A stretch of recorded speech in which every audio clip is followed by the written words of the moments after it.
I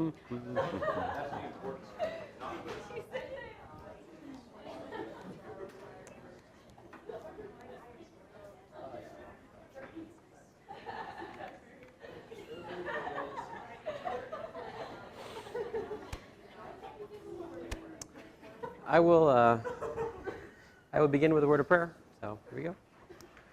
Dear Father, we thank you for this day. I thank you for students. Just ask you to help us use this time wisely, just to prepare for the test upcoming this Friday, that they each do their best, Lord, for your glory. And we pray. Amen. All right. So I assume you've turned in your mission 5, correct?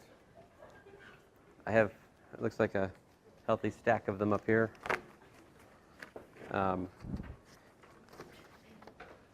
I guess I can still give you credit. It's not even yours. All right. So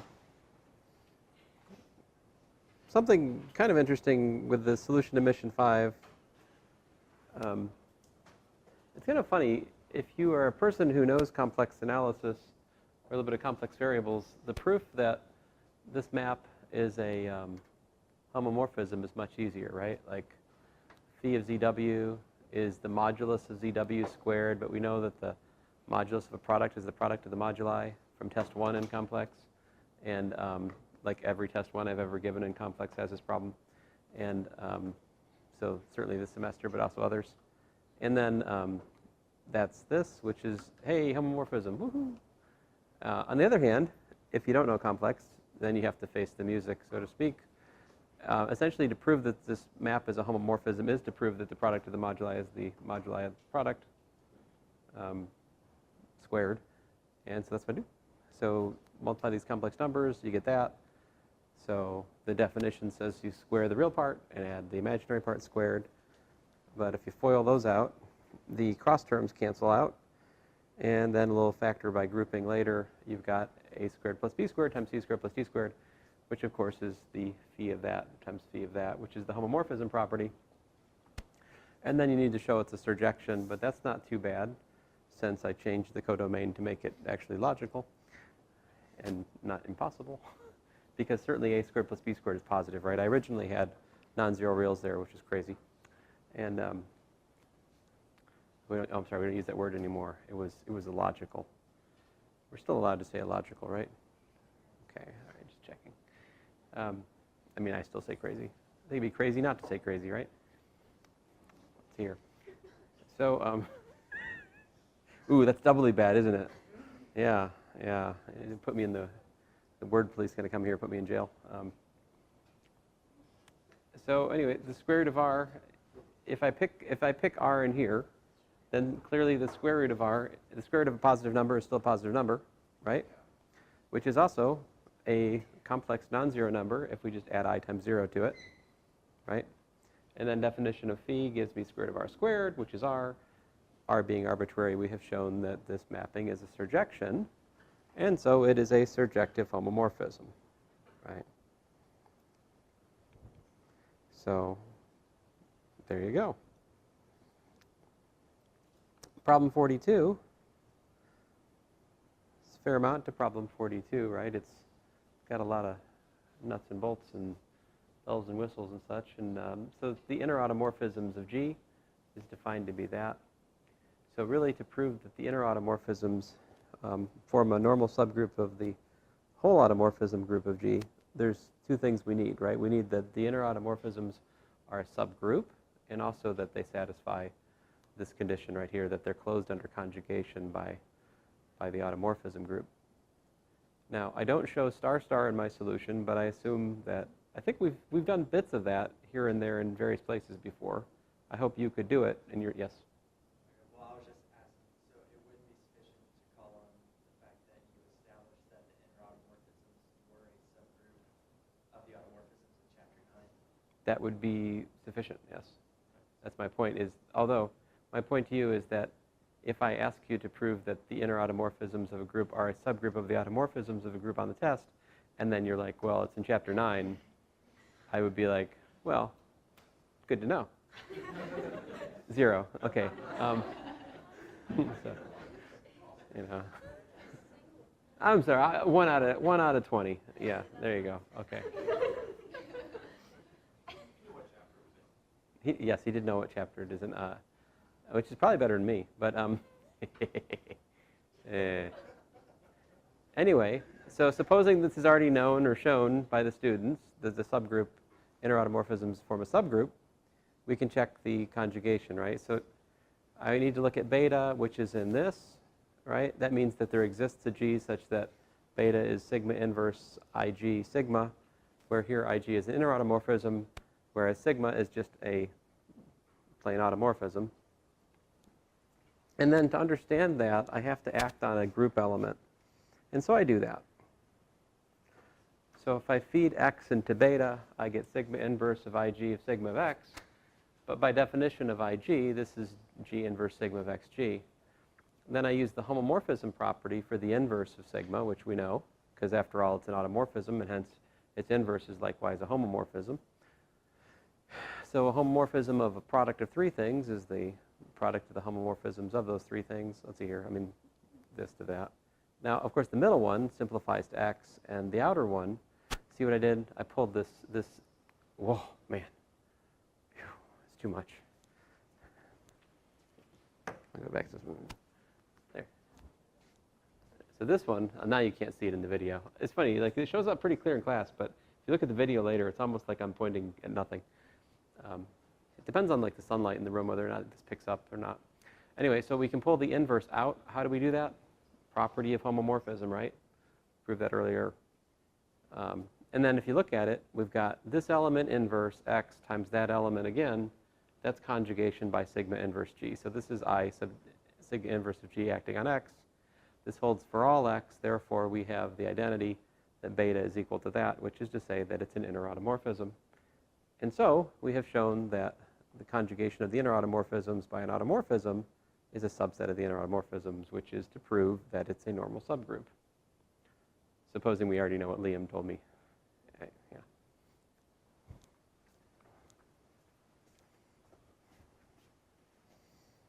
So that's part A. My question to you is, could you actually supply the details of star star? Or is the only thing you can tell me it's in chapter 9? Because, you know, that's the kind of thing you ought to be able to prove, right? Part B, I mean, there's various ways you could do this. The way I did it was to write down this map. F of g is equal to Ig inverse. If I do that, then I can prove that that's a homomorphism by this calculation right here. So it works out that if I feed in x, I get conjugation by gh, which gives me this. Sock shoes gives me that. Then this is conjugation by h inverse, as I've defined I sub h. And then that's conjugation by I sub g inverse, as I've defined I sub g, which then is f of g, f of h, like so. That holding for all x gives me that there's an identity, f of gh is equal to f of g times f of h, times there, meaning composition, right? So it's a homomorphism of groups.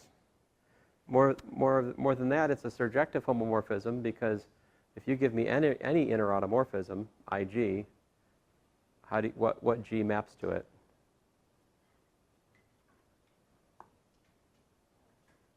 How about G? Inverse, G inverse, actually. It's not entirely. So f of G inverse maps to I sub G, right? So it's clearly onto. It's a surjective homomorphism. The image of f of G under f is the whole interautomorphism group. And then all that's left to do is to calculate the kernel. The kernel of f is the set of G which maps to the identity, because we're talking about the codomain being a group of permutations. So the identity is the identity in the group sense. But this means that f composed of G of x is equal to x for all x in G, which means this. Ah, curses. This is wrong. What should that read? Fg is f is Ig inverse. Technically, this should be Gxg inverse. My apologies. And then that said, you could multiply on the other side by G, and you'd get the commuting condition, which would show you that the kernel is the center. Therefore, by the first isomorphism theorem, we have that the factor group of G by the center is isomorphic to the image of the homomorphism, which is the inner automorphisms, and there you go. So what's the most tricky step in this whole proof? Part B. Yeah. Finding the isomorphism? Yes, finding the isomorphism. This writing f of g is equal to ig inverse. This is the step that most people would get hung up on if this was a test question, right? So this would be a reasonable test question if it's exactly this question, for one thing, because we're talking about this now. I will tell you from my own perspective, you know, that's not what I wrote down to start with. What did I tell you to start with, Emily? Like f of g inverse equals ig. I think I just, yeah, I just didn't have the inverse here. I said f of g is equal to ig, and I tricked myself into thinking it would work on the basis of something else you'd written out from your proof of the thing Liam claimed from chapter 9. And but yeah, if you don't put the inverse there, it's the g and the h flip around, which is not what we need. So sometimes you just got to try something, right? If you got it in your head that maybe first isomorphism theorem is a good idea, then you're looking for a map which takes whatever you're dividing by as its kernel, right? So this problem was already talking about conjugation, so maybe the conjugation map is something that would be on everyone's mind to think about, right? So I don't know, it's not too far-fetched that you'd come up with this, but I admit that there is a creative leap right there, right? So I try not to ask too many of those sorts of things on a test, right? I might ask one of them, but I don't tend to ask 5 of them. Yeah. Okay. And then, so by the first isomorphism theory of that, how many elements of order 2 inside the inner automorphisms of D4? So the idea here is that we've just established that D4 mod the center of D4 is isomorphic to the inner automorphisms of D4. We've looked at this in a previous homework, have we not? And we already know that this has 1, 2, 3 elements of order 2, like so, right? These are all order 2, and so if that group has 3 elements of order 2 and it's isomorphic to the inner automorphisms, there are also 3 elements of order 2 in the inner automorphisms. So that was the idea there. And that's as much as I could write in the last hour, so there you go. So I will write the rest of your solution hopefully a little bit later today and have it posted. Do you guys have any questions? Now that I have solved most of this homework with various people in here, right? So I think solutions exist and are floating about. If you look at the help session, I've already really given complete solutions to 44 and 45 in there, right? What's the answer for 46? I asked the conjugation. Here, I'll just stick a fork in that. So it was the conjugation action was what? We had P times A was what? Yeah, PA, P inverse. So the orbit of A would be what? P, A, P inverse, such that P is in GLN, right? I think I kept it real, didn't I? Yeah. So what does it mean if B is in the orbit of A? What's that mean?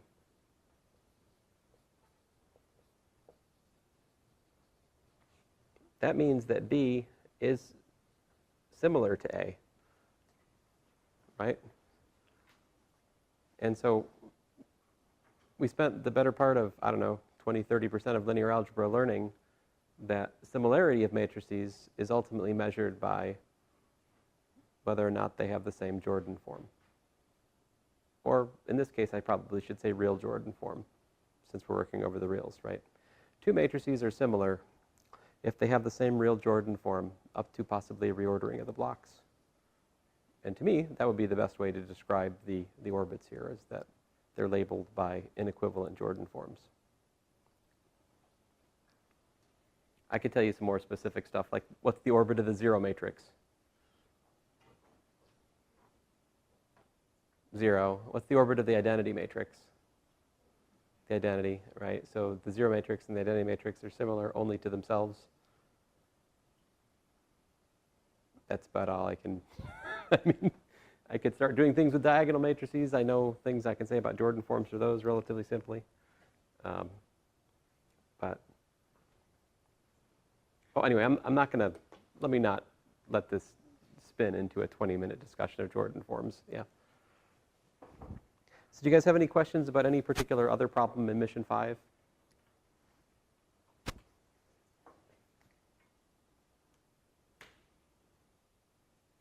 Yeah.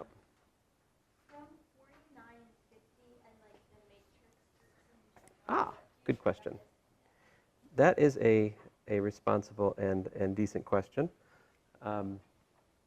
So let me rephrase it. What can I ignore in what you said about matrix groups? You can ignore whatever you want to your own peril. Let's see here. Certainly, I would hope that you could find the Lie algebra of a given matrix group and calculate the dimension. How did we do that?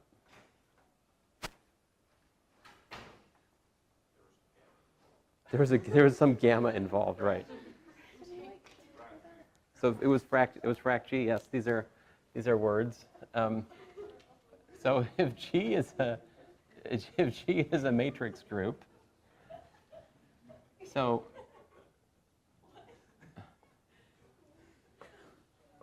it could either be K equals to R or C for us. I don't foresee me, doing something with quaternions in the test. All right. Not in this sense, anyway. I'm not saying I wouldn't do something otherwise, but not this with quaternions. Don't take it out of context. They're not that bad, anyway. Okay, so if this is the group, which we could draw like this or something, so there's the identity here. And what we figured out, or what I told you,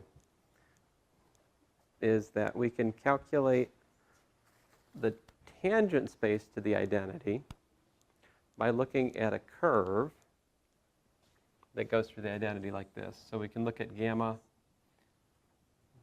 as a point on this, right?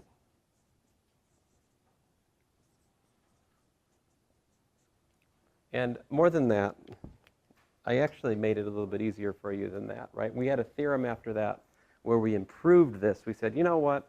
We can do better than to just look at a gamma. We can look at the exponential of something times time, and that gives me this kind of curve. So this was the starting move, but the finishing move is really this. Look at gamma of t equals to e to the tb, right? Then, and I'm assuming that this is in G, all right? So if we assume that e to the tb is in G, then we can use that to figure out what the form of B has to be. So if, let me write it this way, if e to the tb is in G, then B is an element of frac G. So that's basically the guiding calculational principle. The exponential of a Lie algebra element times time is in the Lie group. And so we can use this, all right, to show that, whatever condition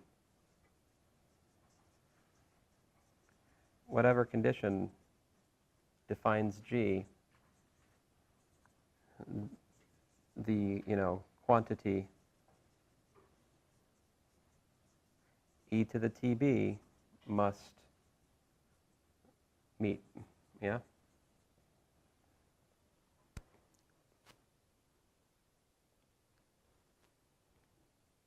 Let me put the projector up here for a second so I have room to write a little bit more.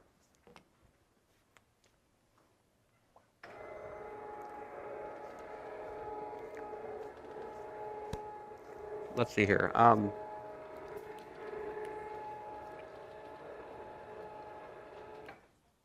Example, let's look at G equals to SL3 over the reals.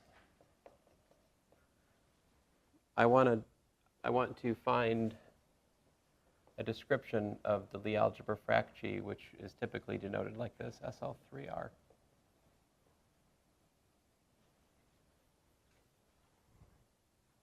So here's how we do it.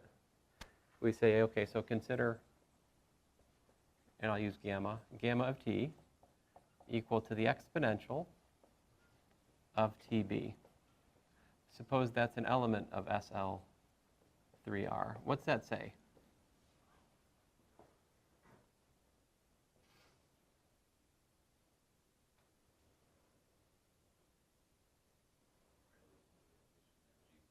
Mm-hmm. Oh. No, SL3 is more boring. SL3 is,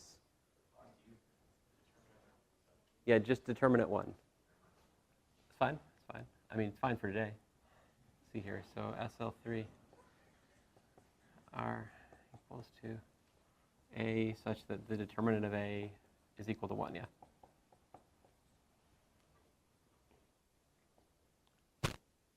This is the so-called special linear group. So that's it. I mean, those are the strings attached to the image e to the tb. We need that the determinant of e to the tb is 1, right?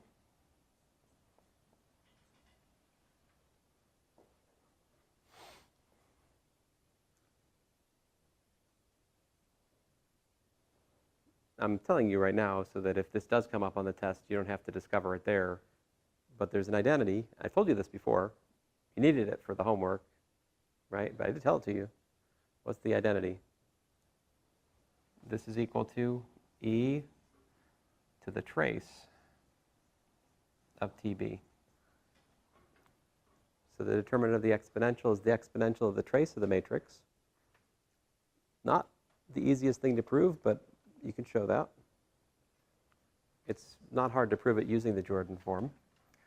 But anyway, that's equal to 1. So what's that say about the trace of tb? Right. Therefore, the trace of tb is equal to 0. And of course, that's for all time. So we just get that the trace of b is equal to 0.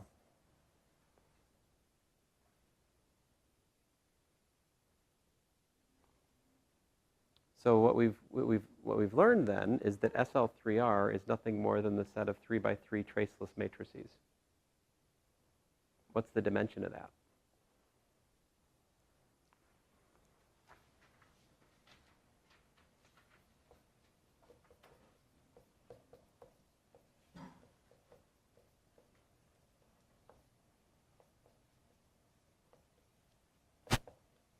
So if you want to look at this in terms of an equation, in terms of the components, that's just B11 plus B22 plus B33 equals to what? Equal to 0, right? So we're working in a 9-dimensional space. We have one real equation. How many variables do you have left then? 9 minus 1, right? SL3 is 8-dimensional.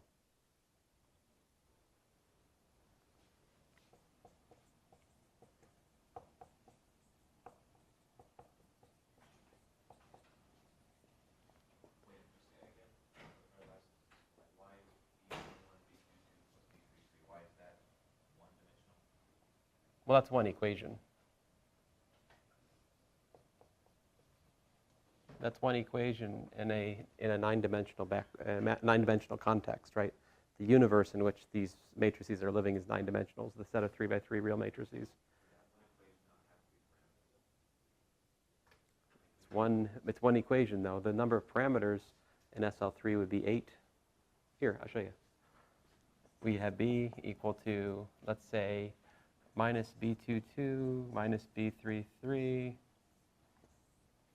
B12, B13, B21, B22, B23, B31, B32, B33.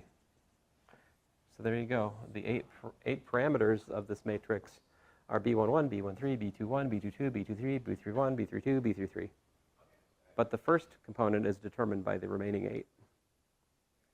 I could also write down an explicit basis for the thing if you wanted me to, but I think we've enough, right? My point, though, is simply this, is if you analyze e to the TB being in the group, that will tell you what the form of the Lie algebra is. So the one thing is the determinant, but the other, all of our matrix groups were defined by what? So far, I mean, I've only besieged you with things like what? Like the one I did in class, right? Like the orthogonal group. We saw that the orthogonal group had anti-symmetric Lie algebra.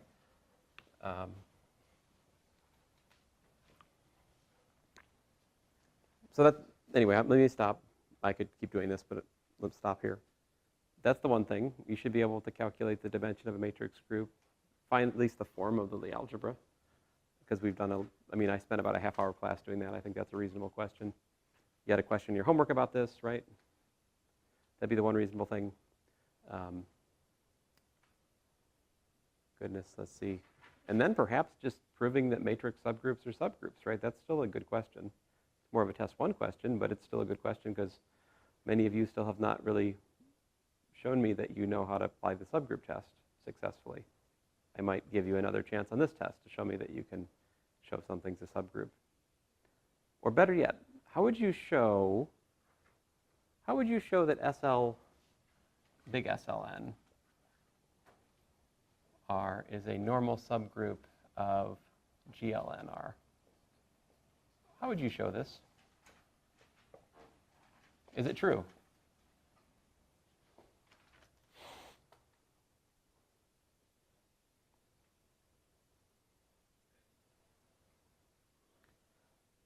I can think of 2 different ways of proving this, all right? Low tech. The low tech way would be to show that SLNR is a subgroup of GLN. How would you do that? Basically, if you pick A and B in SLN, right? Then the determinant of AB inverse is what?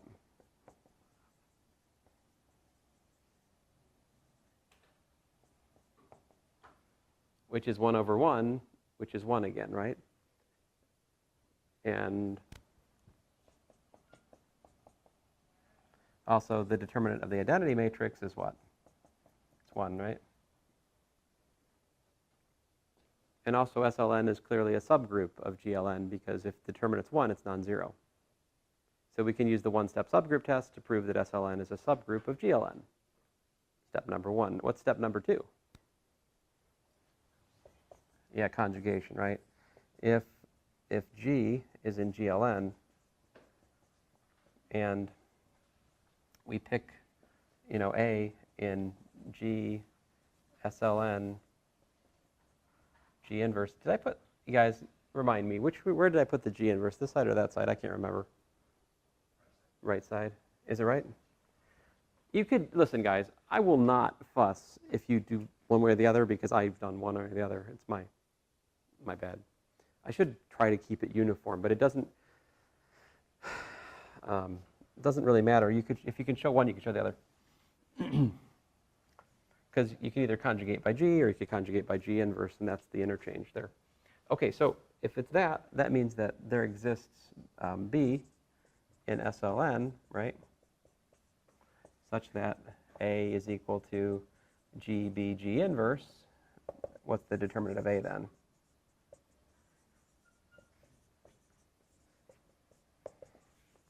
Which is determinant G, determinant B, determinant of G inverse.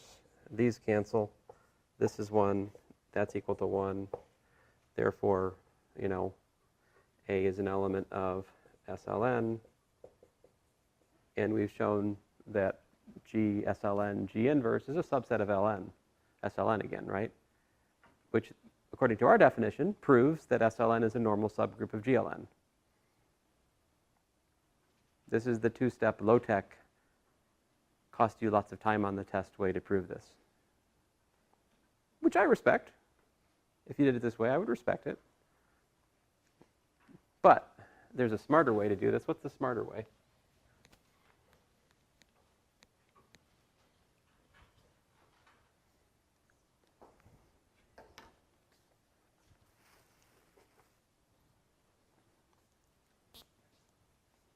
In other words, what's the lazy way? You want to think about finding a homomorphism, right? F from, let's say, GLN to something, right? Whatever, such that the kernel of F is equal to SLN. If you can find such a thing, we have a theorem that says that the kernel is what? A normal subgroup, right? This came up in the discussion of the first isomorphism theorem. It either appears as a proposition or a corollary or even part of it, depending on how I wrote the notes. What's the homomorphism I should write there? I mean, how about this? How about we put non-zero reals here, and we use f of a equals to what? I mean, just look at the definition of SLN. What is it? You're looking for A in n by n matrices such that what? Determinant of A equals to 1, right? That's a kernel condition. That's saying you're mapping to 1. So SLN is the kernel of the what? The determinant homomorphism. Is the determinant a homomorphism? Is f of a b f of a times f of b? It is, right? Which proof do you prefer? State f equals determinant of a is a homomorphism because determinant of a, b is determinant a, determinant b. Notice that the special linear group is a kernel of this homomorphism, consequently is normal. Or, I don't know. Both will get full credit, right? As long as I don't, like, I would have to work hard at the wording to disallow either one of these solutions, all right?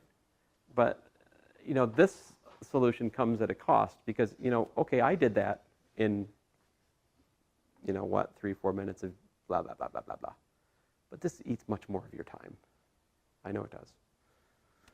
But if you don't know this, then I don't know. Now, of course, maybe you should know that because it was in the notes, right? This was one of the examples in the notes, was it not? Yeah?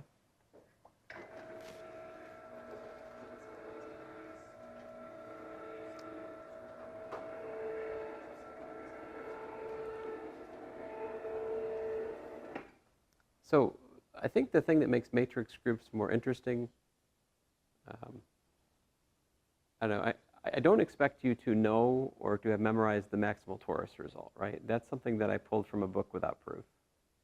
So if I wanted to do something with maximal tori, I would need to reproduce that result in the test and then ask the question from there, right? If I wanted to ask, in order for me to ask you to calculate the center of the groups as I did, or as you did in the homework, I would actually have to reproduce that theorem in order to use it, right? So, anyway. It's more likely, but what I do want you to know for sure is the definition of the major matrix groups like ON, UN, SUN, SON, GLN, SLN. These things you guys should know, all right? And given some time and, a little bit of calculation, you should be able to at least find the dimension of the Lie algebra, which is the dimension of the group. But I think that's about all I should ask of you on this test in that direction at the moment. Again, don't misconstrue what I'm saying, not to say that I wouldn't ask a question about matrix groups which touches on the other theory, much like I did at the end of this homework set, right? Like, I asked you to show what? That SO3 was isomorphic to what? The inner automorphisms of SO3? So that kind of question could appear. But in order to make that question plausible, I need to either somehow get you to derive that the center of SO3 is I, right? Or it needs to be given to you to make that problem plausible. One of the things you should know from this homework is that any group mod its center is isomorphic to the inner automorphisms. That's something we know now. And you can use that unless the question is to prove part A of problem 42 on the test, in which case you can't use it. You have to reproduce the proof, yes. You know how it works. All right.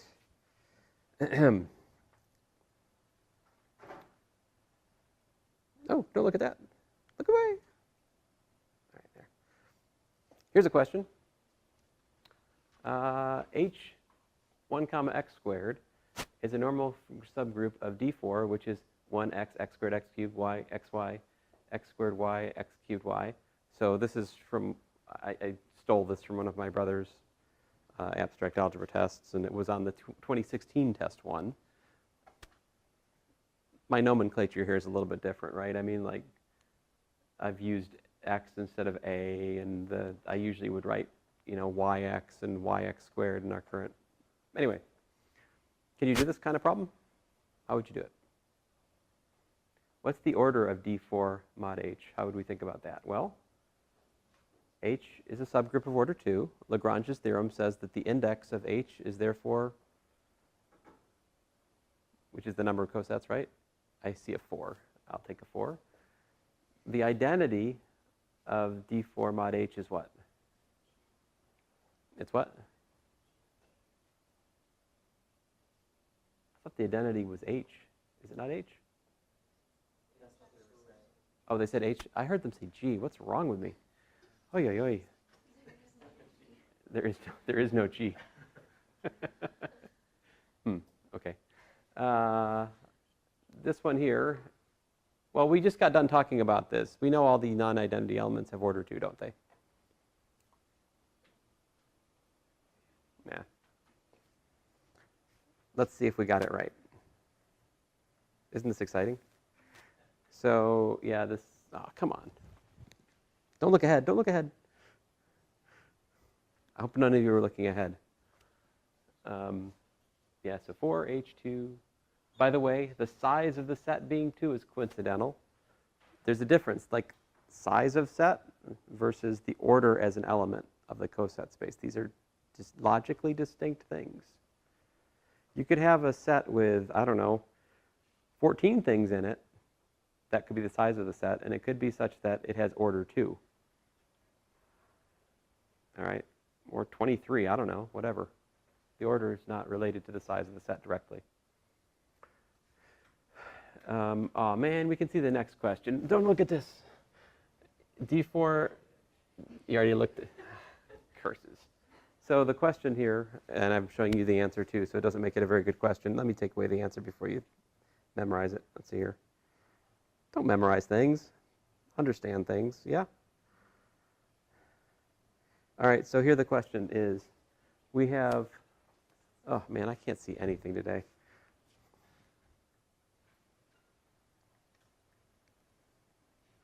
Here we go. Almost visible. All right, we have D4 mod H is isomorphic to UN. By the way, I hadn't discovered the isomorphic symbol at this year.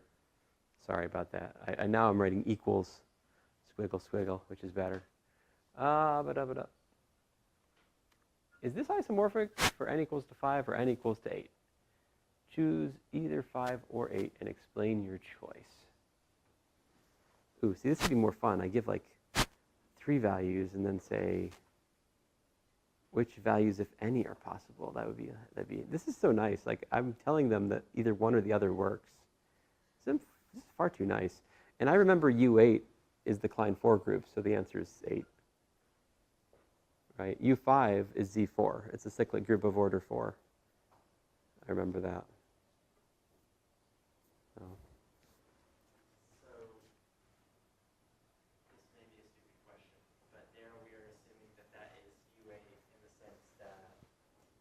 U8. U8 is not the matrix group. U8 is... Oh, good point. Yes.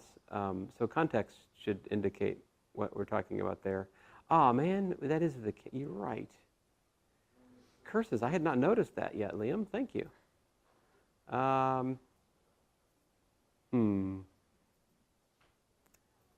Goodness.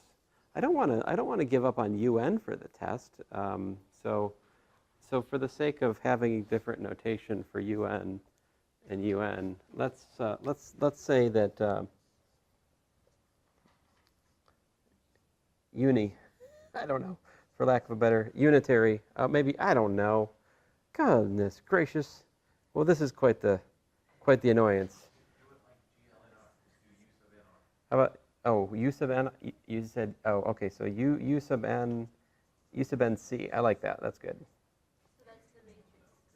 Let's say that that's A in Cn by n. But just for the purposes of this test, I think anyone else would be like, what are you talking about? A dagger A equals to I. I mean, UN is pretty standard notation. And UN is also pretty standard notation. It's just that rarely do you find yourself talking about UN and UN in the same context. It could be worse. I could be trying to explain the meaning of the letter P in a physics course. So there you go. Let's, for the purpose of not being confused, U sub n of C will be the unitary group. Is there anything else like this I have not noticed? I should have seen that. I didn't see it. The other way to go here would be to write U of Z mod 8, but I don't want to do that because it's kind of a drag. All right, let's move on. Oh, no. No. I'm trying to make this a more productive Socratic experience for you. Let's see here. You didn't know I knew that word, huh? That's true. Define what is meant by writing G circle plus 1, G circle plus 2, G circle plus 3, where G is an additive group. What conditions are needed on the subgroups G1, G2, and G3, if any? So this is the internal, this says that G is the internal direct product of these three groups, right? So it means that we have independence. So if I was to take G1 plus G2 and intersect with G3, I would get 0. If I was to take G1 plus G3 and intersect with G2, I'd get 0. Any two of them added together intersected with the remaining third must be 0. That's independence for three things. If there's just two things, we just need we need an intersection of the two things to be 0, so it's easier. But for three things, that's the condition.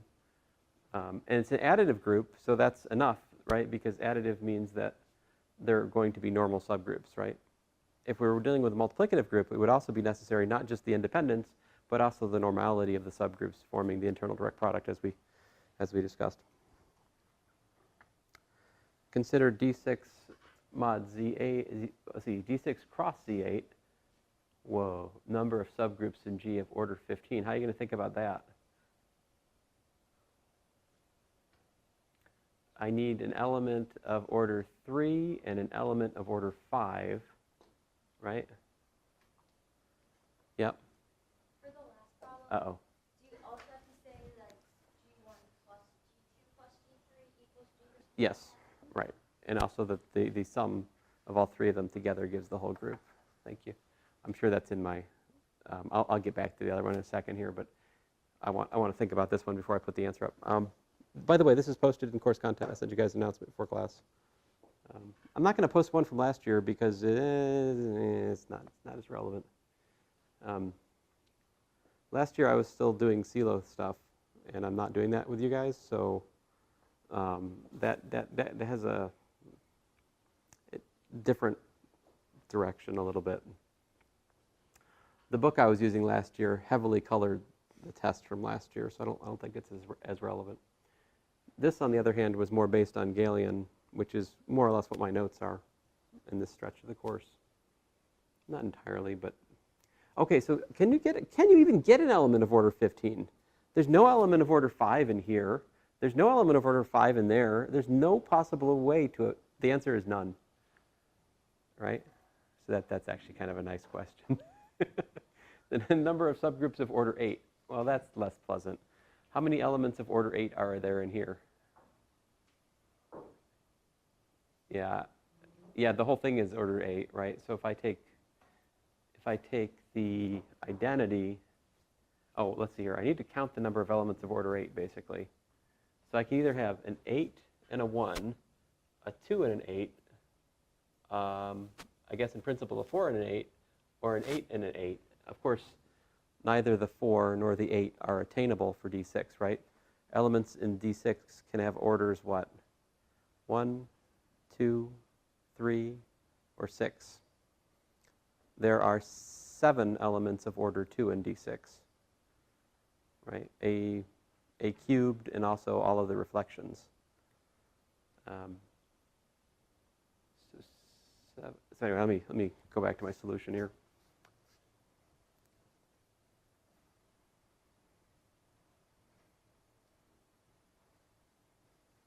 Zero.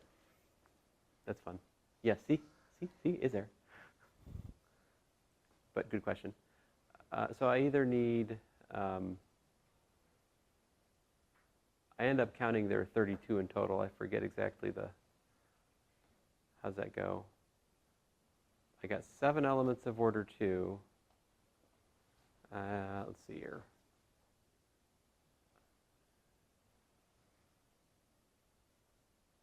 Oh, but I can also have elements of order 4 against elements of order 2. That also gives me, wait, that doesn't work. Hey. I wonder, have I ruled that out? I mean, I just wrote it down. I mean, this is not wrong. It's what I did with it that might be bogus. Let's see. I say to get at least common multiple of 8, we either need 2 or 8, or 1 or 8. So I get 7 choices for the 2 and 8. But how many elements of order 8 are there? How many elements of order 8 are there in Z8? There are 4, right? Phi of 8 is 4. So 7 times 8 gives me 28 of that form. But I can also take element of order 1 and element of order 8. That gives me another 4, so 28. I do believe this argument is legitimate. There are 32 elements of order 8. And so if you divide by 4, that gives you the number of subgroups, namely 8 subgroups of order 8. Huh, cool. Let's go on here. How many automorphisms does Z100 have of order 2? I think you had this homework question, more or less, right? But with 200? So it's that problem again. List all the non-isomorphic abelian groups of order 54. So 54 is 3 cubed. Wow! That's smarts. Let's see here. Don't do that. I have to put a bumper on that thing. Let's see here. Or I could like wear a donut, right? If I had like I should patent that.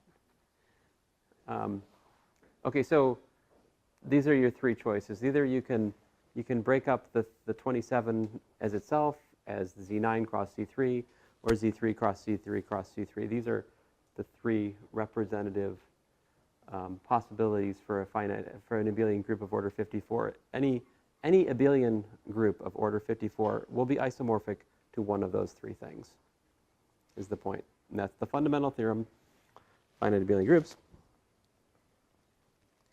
Are the groups Z4 cross Z3 rather, cross Z50 and Z6 cross Z25 isomorphic? Yes. Now, if you just wrote yes there without explanation, how many points did I give you? At least 1. Hope springs eternal, I suppose. Let's see here. Problem 6. You know, I learn a lot from problem 6 when I ask it, because problem 6 is not a bad problem, right? If you've taken the time to make sure you own what you say. Do you really understand this comment that the kernel is a normal subgroup? If you do, then you can prove it, right? So what I do here is I actually prove that the kernel is, first of all, a subgroup by the one-step subgroup test, right? And then I show that if you take conjugation of a kernel element, then what happens?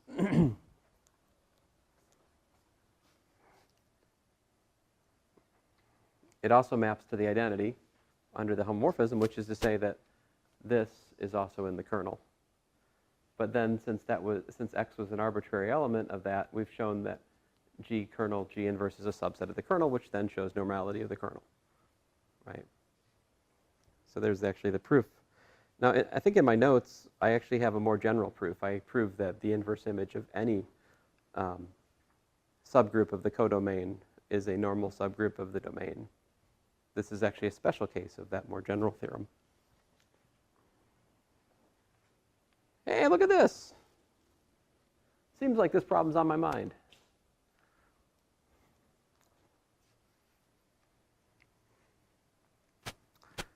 Ooh, is this a homomorphism?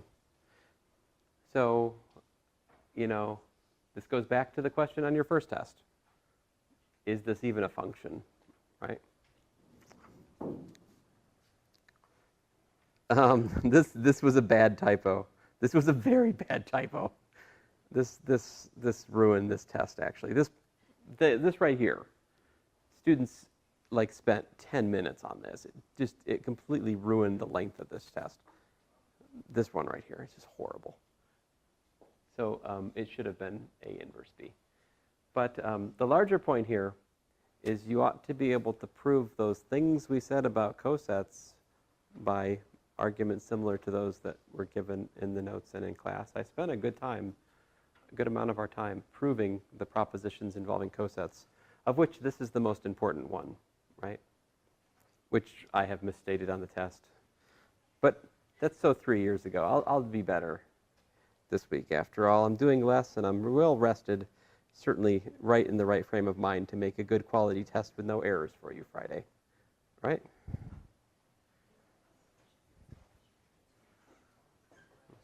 Some amount of sarcasm. If you think something's wrong on the test Friday, please let me know. Yeah? Do not suffer in silence as they did until it was too late. It's like, Is that a garbage pail of candy or paint? You have a bucket of paint.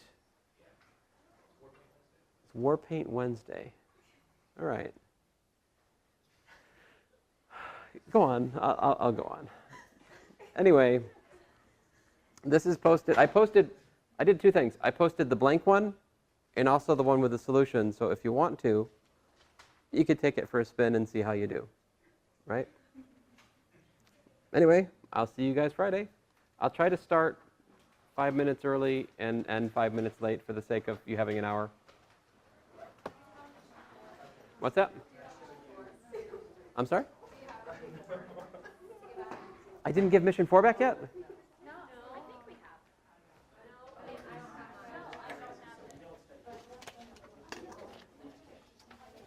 What's this? What's this here? I got something here. Emma? It's not going to be easy material, but we're going Kristen? to take that test. Steve? Well, this is mission 3. Emma?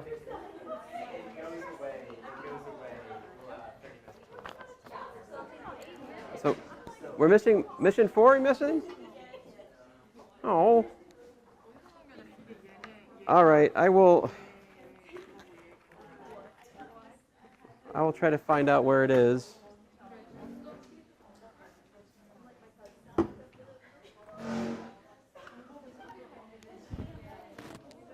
Uh-oh. Did I ever turn it off? Yeah.